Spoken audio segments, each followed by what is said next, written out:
Imagine the scene. The icy wind of the North Atlantic, temperatures hovering around freezing, and the Queen of Denmark elegantly slipping off her fingerless gloves to put on a silver bracelet. Right there in the open air. That's exactly how one of the most talked about royal visits of 2025 began. King Frederik and Queen Mary's trip to the mysterious Faroe Islands, a journey full of unexpected moments.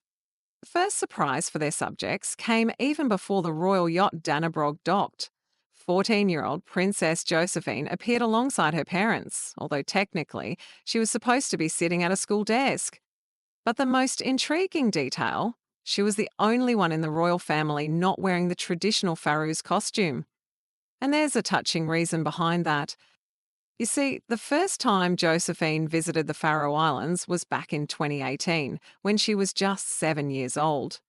At that time, the local authorities gifted her an authentic national costume. But time flies, and in 7 years, the princess grew up, and that cherished outfit became much too small. And having a new Faroese costume made is no simple task. It takes skilled artisans, anywhere from several months to an entire year to complete. It seems the decision to include Josephine in this trip was so spontaneous that there just wasn't enough time to make a new one. Meanwhile, King Frederik and Queen Mary appeared before their subjects in full national attire. And here's another interesting detail. Their costumes were actually gifted to them by the Faroese government and parliament many years ago, but this was the first time they were worn in public. Queen Mary's costume had been in her wardrobe for 20 years. She received it back in 2005 when she first visited the islands as a young princess. The traditional men's costume includes an embroidered vest, a knitted sweater, knee-length breeches, long wool socks, and the characteristic silver buttons. However, King Frederik chose to skip the traditional hat, perhaps deciding that his outfit already looked authentic enough without it. The women's costume is even more intricate. It features a knitted sweater, a breastplate, a scarf, an apron, a woven skirt, a velvet belt, and a black cape often lined with black silk. Silver accessories such as a brooch and a belt buckle complete the look. But the harsh weather made its own adjustments to the royal wardrobe. With temperatures at 0, even the warmest traditional fabrics couldn't fully protect against the biting Arctic wind. So Queen Mary, known for her impeccable sense of style, found a graceful solution. She wore black fingerless gloves. These elegant mittens allowed her to move her hands freely and accept gifts while still looking perfectly appropriate. Speaking of gifts, local craftsmen had prepared something very special for the royal couple.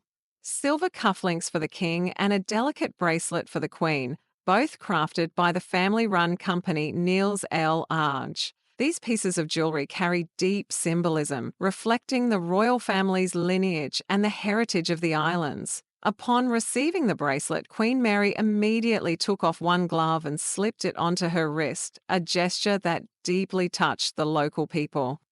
Princess Josephine's appearance during this trip sparked a lot of questions. After all, it's the middle of the school year and all children are expected to be in class.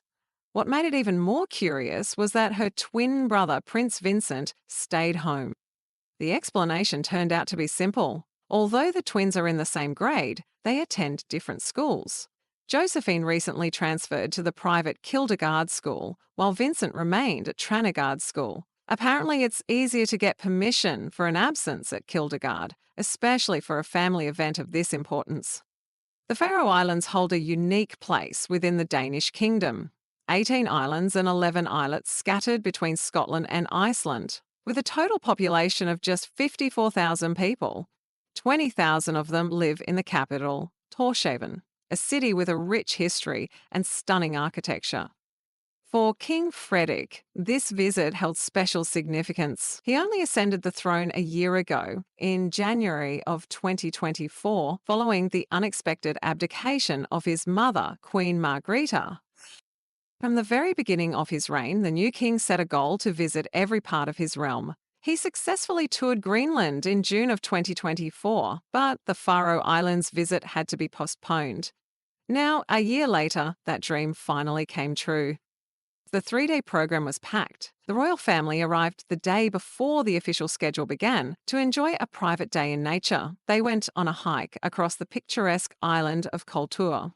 It gave them a chance to relax after the sea voyage and truly experience the spirit of these remote lands. The official part of the visit included meetings with representatives of all key institutions, parliament, government, and local community organisations. The king visited a school which was especially symbolic considering his daughter, the student, was with him. The day ended with a formal dinner at Hotel Faroe, hosted by the Prime Minister of the Faroe Islands, Axel.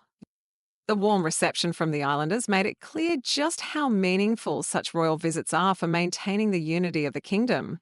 Even though the Faroe Islands enjoy autonomous status, they remain a part of the Danish Crown, and the king's physical presence there carries great symbolic weight.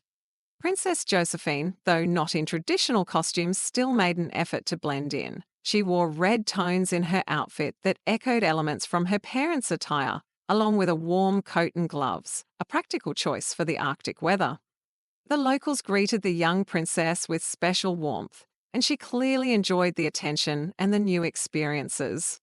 This visit was yet another confirmation that the new generation of the Danish royal family knows how to balance respect for tradition with a modern approach to connecting with the people. King Frederik and Queen Mary showed themselves to be monarchs unafraid of the cold, happy to wear traditional costumes, and willing to take time to speak with every person who came out to greet them. And Princess Josephine proved that even at 14, she can represent her family with grace and confidence on the international stage.